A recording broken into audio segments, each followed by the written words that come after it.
अध्यक्ष जी, आज जो है मऊ जनपद में पहली बार समाजवादी पार्टी ने किसी को प्रदेश का अध्यक्ष बनाया है।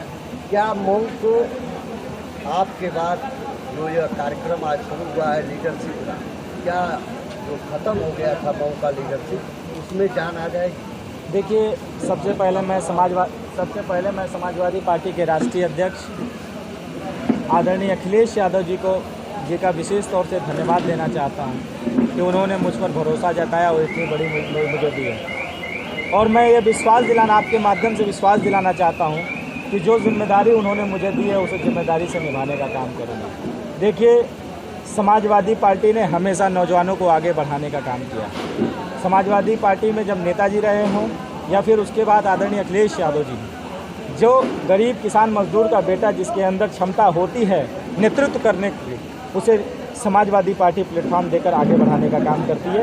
उसी क्रम में हमें भी समाजवादी पार्टी के नेता आदरणीय अखिलेश यादव जी ने प्रदेश समाजवादी छात्र सभा का अध्यक्ष बनाने का काम किया। उत्तर प्रदेश सरकार की कार्यशैली को लेकर आप क्या कहना चाहते हैं? देखिए, उत्तर प्रदेश सरकार इस समय निरंकुश हो चुकी है। उत्तर प्रदेश के अंदर भ्रष्टाचार, अत्याचार और बेरोजगारी बहुत चरम पर है। अभी आप देखिए, मैं बरेली की घटना का जिक्र इसलिए कर रहा हूँ कि वहाँ पर कुछ लोग दंगा भड़काने के लिए किसी एक विशेष समुदाय में डीजे बजाना चाहते हैं। उनका मकसद कोई आस्था का नहीं था, उन्हें था सिर्फ इसलिए भारतीय जनता पार्टी ने भेजा था किसी तरीके से दंगा कराओ कि ये पवित्र माह अगर बीत जाएगा तो दंगा कैसे होगा, क्योंकि चुनाव आ ही गया है। सही है। तो वो मुद्दे को बनाना चाहते थे। लेकिन धन्यवाद देना चाहता हूँ वहाँ के एसएसपी के, जिन्होंने अपना बड़ा दिल दिखाया और इस तरीके के आतताइयों के खिलाफ कड़ी एक्शन लेकर और इस तरीके के दंगे को रोकने का काम किया। और जिसको सम्मानित होना चाहिए था, जिस एसएसपी को सम्मानित होना चाहिए था, उस एसएसपी को भारतीय जनता पार्टी के सरकार ने हटा दिया। तो समझ सकते हो कि इनका इरादा और मंशा कैसा है।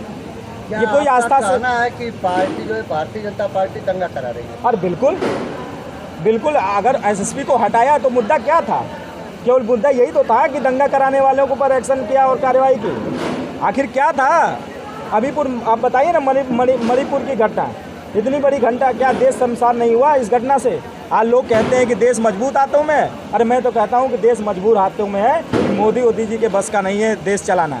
इनको सिर्फ यही होना चाहिए, केवल चाय बेच सकते हैं उतना ही पे इनको होना चाहिए, उससे ज़्यादा कुछ नहीं करेंगे। पार्टी ने बड़ी जिम्मेदारी दी है आपको, कैसे निर्वहन करेंगे? देखिए, जिम्मेदारी बहुत बड़ी है और समाजवादी छात्र सभा का जो बड़ा पद मुझे मिला है, समाजवादी पार्टी छात्र सभा छात्रों के मुद्दे को लेकर, जैसे मुद्दा बेरोजगारी का है।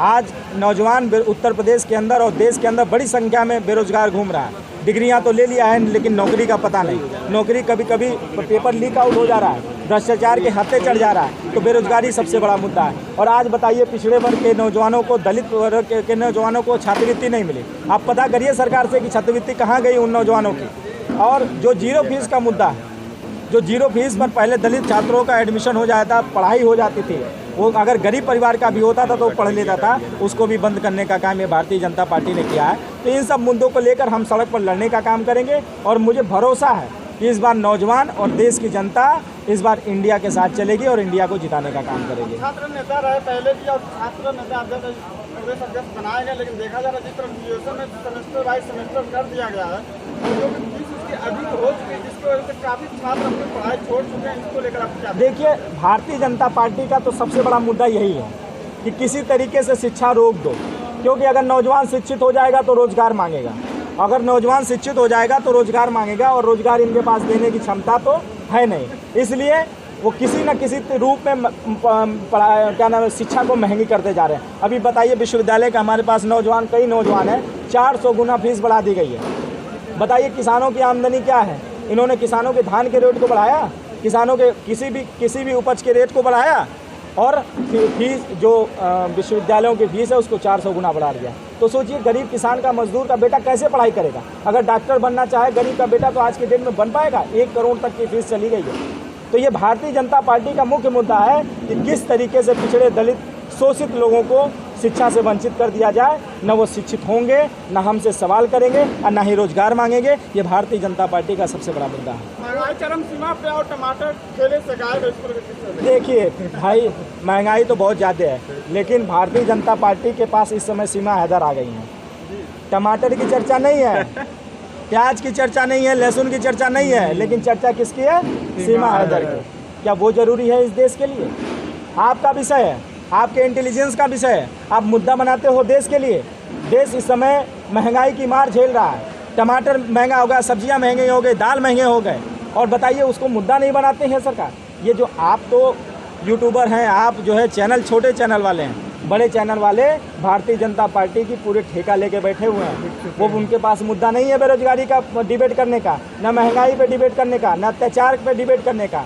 वो तो लगातार भारतीय जनता पार्टी का प्रवचन कर रहे हैं, और जो उनमें फंसेगा वो देश को बर्बाद करने का काम करेंगे। लेकिन मुझे भरोसा है आप जैसे पत्रकारों पे मुझे पूरा भरोसा है कि आप सच्चाई दिखाएंगे, महंगाई की बात करेंगे, छात्रों की बात करेंगे, महिलाओं की बात करेंगे, नौजवानों की बात करेंगे, और ये बात करेंगे तो हम यहाँ अधिकार मिलेगा। और लोग जागरूक होने लगे हैं आपके माध्यम से जागरूक होने लगे हैं। और